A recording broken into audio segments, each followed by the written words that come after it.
Hi, welcome to this webinar where we're going to talk about turning private practice income into wealth.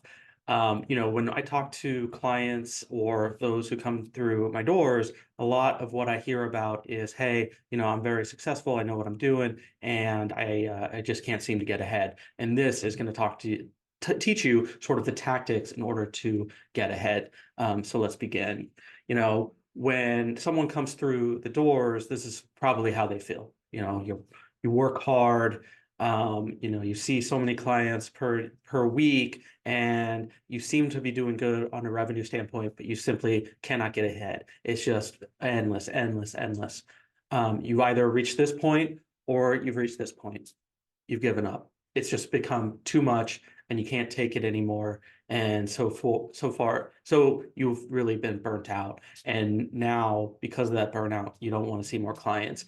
The business is going to suffer. Your client's experience is going to suffer. So why is this happening?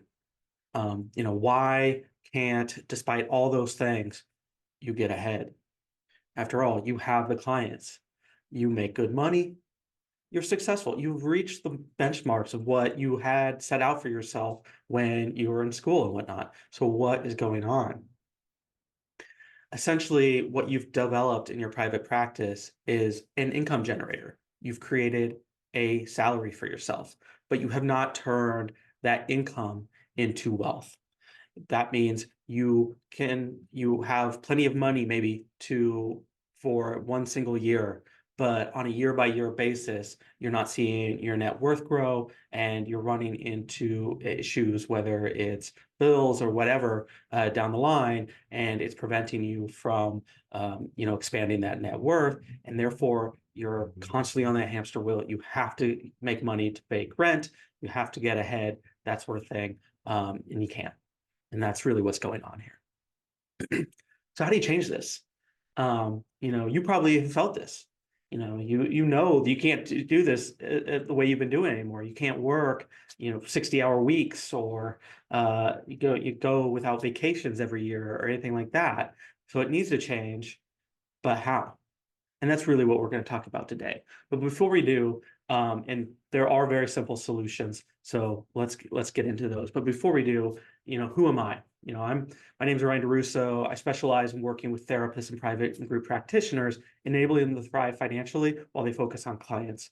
I'm what's called a fee-only advisor. So, when I'm working with clients, they're only getting paid by me. And so what I'm going to express to you is sort of the advice that I give them in order to, get out of that hamster wheel sort of mindset and grow and build their net worth and feel more comfortable and secure their future and those sorts of things. The reason I got into this is because I was self-employed for many years as a financial investment writer. I worked for organizations you've certainly heard of, like Fortune Magazine, Money Magazine, those sorts of places. And when I was working that way, my income would be like this, it'd be up and down. The year after COVID, I made about almost $200,000. The year after that, my income dropped by more than half. And it's just kind of the nature of the writing business. But even though I saw my income drop, my net worth grew. Why? It's because I was doing some of the things I'm going to talk about now. Now that I'm a financial planner, I set out to work with the self-employed, a group that not only did I really connect with, I really enjoy talking to and helping, but also a group that really wanted the advice, were private practice and group practitioners. And so that's why I do what I do now. And that's why I've created this webinar. And so, when someone comes through the doors and says, hey, why can't I get ahead? What I've described to them is what I've just described to you, that what they've done is create a nice income for themselves. They've created a salary. They have a 9 to 5 essentially, but what they haven't done is increase their wealth. They haven't invested. And there's only really 3 ways to grow wealth in America. You can either invest in the markets, you can invest in business, or you can invest in real estate. Those are the only 3 ways. And with the right advice, you can achieve this sort of wealth generation. So even if you have years where maybe the revenues kind of drop a little, or maybe you have to take some time off, you can, because you've taken these steps to build that wealth. And so today, let's talk through each one of these areas and give you some sort of stepping stones that you can use to then increase your education and increase your knowledge about how to grow your wealth so you're not stuck on this hamster wheel forever. First one we'll talk about is investing in markets. I think a lot of people who invest in think of investing, they probably think of this. Even if you own your own practice, you may have thought about opening like what's called a solo 401k or an IRA or something like that, but you don't really know what it is. And my guess is you probably think it's a lot of this. You know, data analysis, figuring out sort of which stock is going to move, which one's going to rise, which one's going to fall, when to buy, when to sell. In reality, when I'm talking to my clients, I want them to think about the stock market like this. Where should they be investing so they can sleep comfortably at night? Because we're not, you are not, I am, but you are not an investor. What you are is a therapist. What we want to do is increase your wealth while you're able to sleep at night, while you're able to refresh and do what you do, which is, help people through, significant troubles and whatnot. And so to understand that, we first need to understand why we invest. And to do so, we invest in order to access risk because you can't have money grow over time unless you're accessing risk in some way. And one of the best ways to do this is through low cost, low fee, broad-based index funds. And with that risk, we can help them grow over time.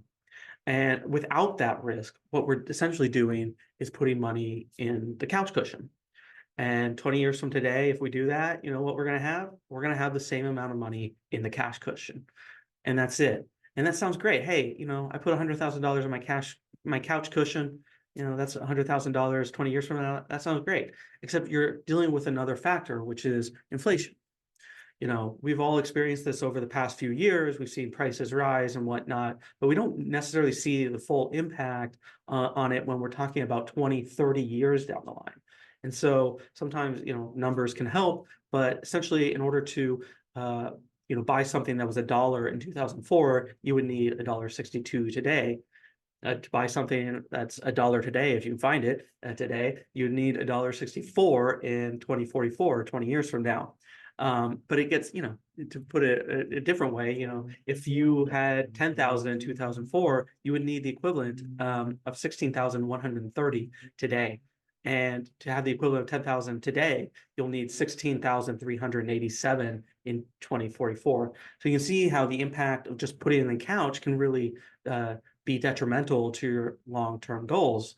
And so what we want to do when we're investing is understand where the money's going, what type of risk we're taking on, and does that risk allow us the growth that we need by the time we need that money? And so one of the best ways that we do this is invest in what's called broad-based index funds. And so what a broad-based index fund is, essentially, we're not taking bets on any single stock. What we're doing is investing in a large part of the market. So this is the returns of the S&P 500 or the 500 largest US companies. And as you can see, over 10 years, these are annualized returns. There's a lot of up and downs. Like there's a significant up and down here when COVID hit, for example. But if you take it over 10 years, you see an average annualized return of about 12.59%. I mean, that's great. That's far more than inflation, and that's allowing our money to continue to grow at a significant rate. It's the same if we look even further.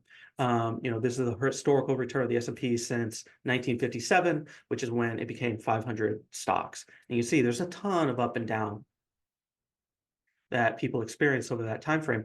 But if you just even it out and say, hey, what was the total return over that? The average annual return was 10.26. That's fantastic. If we include inflation in that, it's between 6.5% to 7%, still far greater than the rate of inflation, which is about 2 to 3% on any given year. And so you can see how accessing this risk, the S&P 500, can, while into the short term can create some real volatility, over the long term, it can allow our money to grow significantly. And why is that? One is because this is assuming we're reinvesting the dividends. Companies like to reward their investors, and one way they reward them is by saying, hey, we have all these profits, we're going to give those profits back to you in the form of dividends. This is basically extra money that came from the company. You're able to then take that money, reinvest it in, the same in the funds and whatnot, and now you have more access to more ownership of those funds, and that begins to compound over time. We're also not moving in and out of the market, so our money is growing without any tax concerns, because as long as we're leaving it in place, there's no capital gains, there's nothing like that. And so we're gaining from the lack of taxes over time. And what we're really doing is just capturing basic economic growth, both in the US and the world. And so by doing so, as long as the world economy grows over time, we should see our investments grow as well. Here's what we're not doing. We're not picking that stock that we love. We're not trying to find the next Tesla. We're not trying to find the next Google. We may own those companies through the broad-based index funds. In fact, we almost certainly do. And so we'll gain from if they pop, if they don't, but we won't put all our eggs in the so-called basket. We're also not looking to get rich quick. There's a lot of people out there who are putting everything into crypto right now because they're hoping that they get rich quick. And who knows how that's going to work out, but they're increasing their risk significantly in order to take that bet. But we don't want a roulette wheel a type bet when we're talking about our future. And so this is a strategy to grow wealth over time. And the other thing we're not doing, sorry about that, is looking to find the perfect time to buy, to sell, buy, sell, pulling in and out of the market, trying to predict whether it's going to go up or down. This just doesn't work over the long term. In 2008, when the financial crisis hit, a lot of people pulled their money out of the market. In 2011, Fidelity did a study.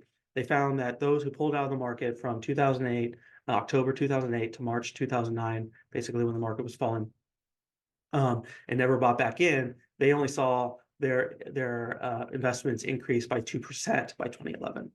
But those who pulled out and then bought back in, they saw their investments grow by 25% by 2011. Those who just stayed the course, didn't do anything, they just rode the wave, they saw their investments grow 50% by 2011. And those who kept buying into their strategy over that time frame saw their investments grow by 64% over that time frame. So as you can see, it's not really advantageous to sit there and try and time the market, because we're going to be wrong. And if we're wrong, then we suffer for it. And so we're trying to avoid that. So what are we doing differently? It's quite simple. One, we're diversifying.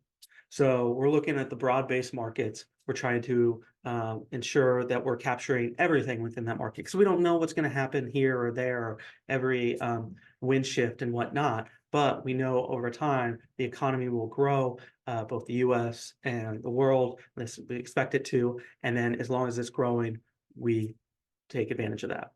We're using tax advantage accounts. Sometimes these are tax advantage, sometimes these are tax deferred, but we're using the tax code to our advantage to make sure our investments are growing and we're not having to pay Uncle Sam in process. And then third, what we're doing is figuring out the goals we have for this money. Is this money gonna afford our retirement down the line? Well, we're going to take that into account when we're growing this, and we're going to choose a risk structure that makes sense to make sure that that money is available when we need it. And that's really how we're investing. We're not investing to say, hey, I just want as much money as possible. Instead, we're figuring out how we want to invest, what we need this money for, and that will determine where we invest. And that's really the difference between what you may think of investing in the markets versus what the reality of investing in the markets is. Now, I want to take a quick side note, because I know this comes up in private practices, whether to go the solo 401k or SEP IRA. And these are tools, these are tax deferment tools that you can use in order to invest within your business. And so I'll talk briefly about them. The solo 401k, this is really only for single solo practices. If you have a partner a spouse that you can bring into the business, it can be really valuable because if you're paying them, they can actually invest in the solo 401k as well. And all of that is tax deferred investment. So you're not paying taxes on it at that point. And you can see the max limit is incredibly high in those cases. And it's because, when you have a solo 401k, you're giving yourself the employee contribution. This is the same type of contribution that you might get if you were a W-2 worker somewhere, and that you can put up to $22,500 a year into the account. But you're also the employer. When you're a W-2 employee, you might get some match from your employer, but they're not going to be like, hey, we're going beyond the match, we're just going to give you $40,000. That's not going to happen. But in the solo 401k, since you are the employer, you can actually give that to yourself. There's the rules in terms of how much. It's 25% of the revenues, basically, of compensation. So you have to be careful about that. But as long as you are in line with that, then you can put quite a bit in there. And you also have the advantage of catch-up contributions if you're over 50. And again, they're tax advantage in that you're not paying taxes until you're ready to use them in retirement or something like that. The SEP IRA, it's not used for solo practice. I mean, it can be used for solo, but it's if any more than one employee, then you're gonna have to use the SEP IRA over the solo 401k. They have similar limits to the 401k, but you can only contribute up to 25% of employee compensation. And if you decide, hey, I'm gonna give myself 25% of compensation, then you have to give everyone in your group the same, or anyone who's part of the SEP IRA the same compensation. And that makes it a little different than the solo 401k. You also can't necessarily give yourself employee contributions because it's only employer contributions. And then, if you give to yourself, you have to give to others. That's the main rule within the SEP IRA. And that's really the investing. So now let's talk about investing in business. So the second sort of layer in this three-pronged wealth strategy. And you might be saying, hey, I invest in business all the time. Like, that's how I spend my time. I'm investing in my private practice and it's growing. And this is why I'm feeling like I can't get off. But my question to you would be, what happens to the practice when you retire? You've built this asset, you've spent blood, sweat, and tears to build this practice. Is it an asset that's going to live beyond you? I would say for most people, that's not the case. As soon as they retire, the practice is gone, because the practice is only running on the heels of you, the practice owner. And without the practice owner, there's no value to the practice at all. Well, that's not an asset at that point. It's an asset is something that can be sold to someone else. Instead, you've just created income for yourself, or an income source for yourself. Instead, in order to sell, you need three typical things within the practice. You need assets. So this could be some sort of tool that creates client generators, or it could be intellectual property or something else, but something that if passed along to someone else, they could also make it either more profitable, continue the profits, that sort of thing. Typically, there's employees in a private practice or group practice situation. Of course, solo practices or solo business can be sold, but again, if that's the case, then the assets must be, really important to the success of the solo practice. And then you also want to see profits, because not many people are going to just take on a business that's unprofitable unless they see a real opportunity to turn it into a profit. But you're going to get a lot smaller paycheck come the time to sell if that's the case. And you might be thinking, like, why does it matter? Like, I'm doing all this work, I'm creating this income, and I don't care about selling my business. It's not that big a deal. But there's a demographic trend going on right now that doesn't just impact therapists, impacts the entire world. And this is the demographic shift between the boomers and Gen Z. So every day, 10,000 boomers turn 65, which means they are nearing the end of their career. They are leaving, and it's creating opportunities for Gen Z, who will make 30% of the workforce by 2030. This also creates great opportunity for those who want to sell, because this increases the number of buyers in the market. So now you see, let's see if Now you see a number of different buyers because tech companies and private equity firms have come into the mix thinking they're going to take advantage of these demographic shifts. More importantly, you have a number of large groups that want to grow through practice acquisition. And then you have young therapists who are entering the market thinking this might be a better way to build a business than trying to eke out a living while it build a client base. So with all these different buyers, it creates more opportunity for you.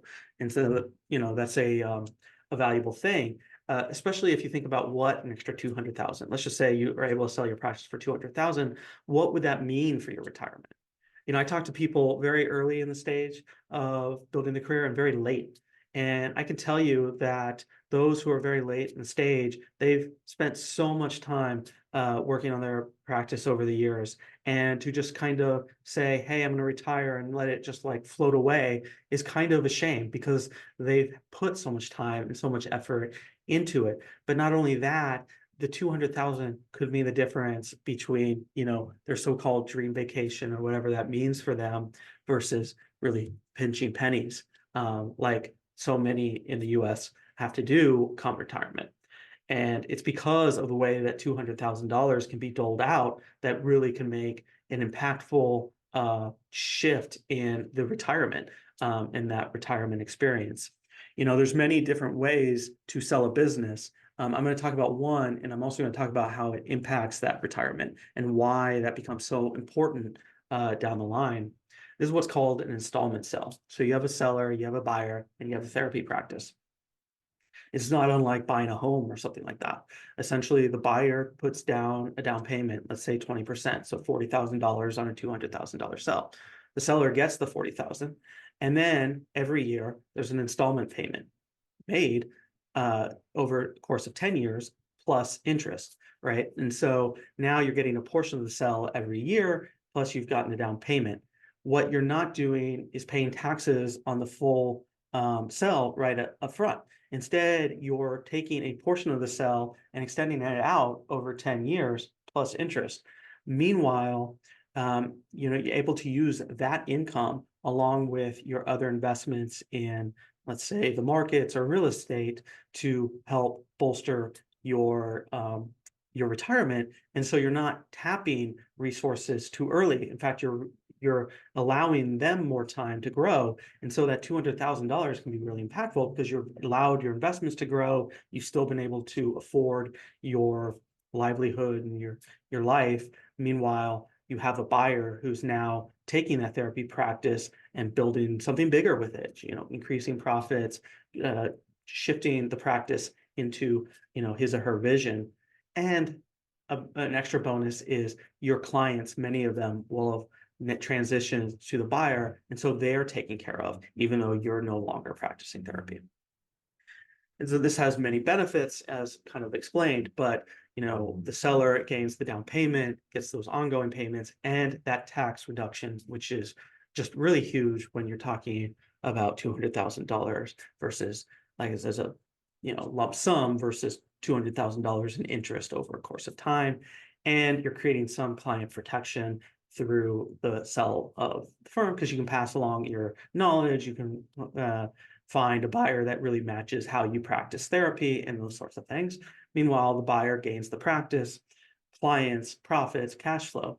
The big risk here is that the buyer buys and then just doesn't know how to manage a practice, goes down in flames.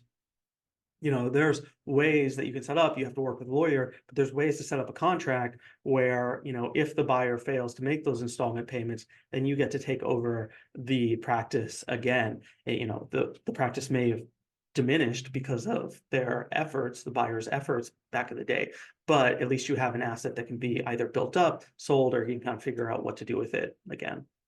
So it's not lost. The thing is, though, you can't just wake up one day, you're like, you want to retire next year and say, I'm going to sell the business. It's something that you have to really work towards and kind of craft around what a buyer may actually want to see once they are ready to sell, or once you're ready to sell. And so you got to build, you got to start increasing the profile of the business to make sure it looks valuable to a potential buyer. And so you want at least 2 years of growing profits, more the better. Little debt, because that someone doesn't want to come in and pay your credit card debt. In fact, they want it to be as little debt as possible so they can optimize what they're going to do with the business after they take it over. And there needs to be some sort of client generator. Like, it needs to be living beyond you. The reason people are coming to the business isn't just to get access to you, but you've done something where you've created a client flow that can last whether you're there or not. Now, some of you might be thinking, like, I have no interest in this. I am going to be a solo practitioner till the day I quit. I have no interest in managing people, building anything like that. And what do I do in that case? Well, it's quite simple. You go back and you either invest in the markets, you invest in other businesses, or you invest in real estate. And again, the more you do all three, the wealthier you're going to become. And it's fine that you don't want that. It's just you have to protect yourself in other ways, and these are the other ways that you can do so. And so let's talk about that third notch, the investing in real estate. I think a lot of people, when they think of investing in real estate, what goes through their mind is passive income. They see it on Facebook, they see it on Instagram, and they can just sit back, invest in real estate, and collect the cash flow. That's not the reality. Real estate is not a passive income. If you have renters and suddenly the renters aren't paying the bills, what are you going to do? What happens if a pipe bursts at 2 o'clock in the morning? What are you going to do? You have to develop plans for these things. You either hire a management company or you're doing it yourself. But nonetheless, like, you're taking a proactive approach to this. This is not a passive investment. Sure, there might be days where you're not working and you're gaining for that time, but there's a lot of work and sweat involved in it. It's also not risk-free.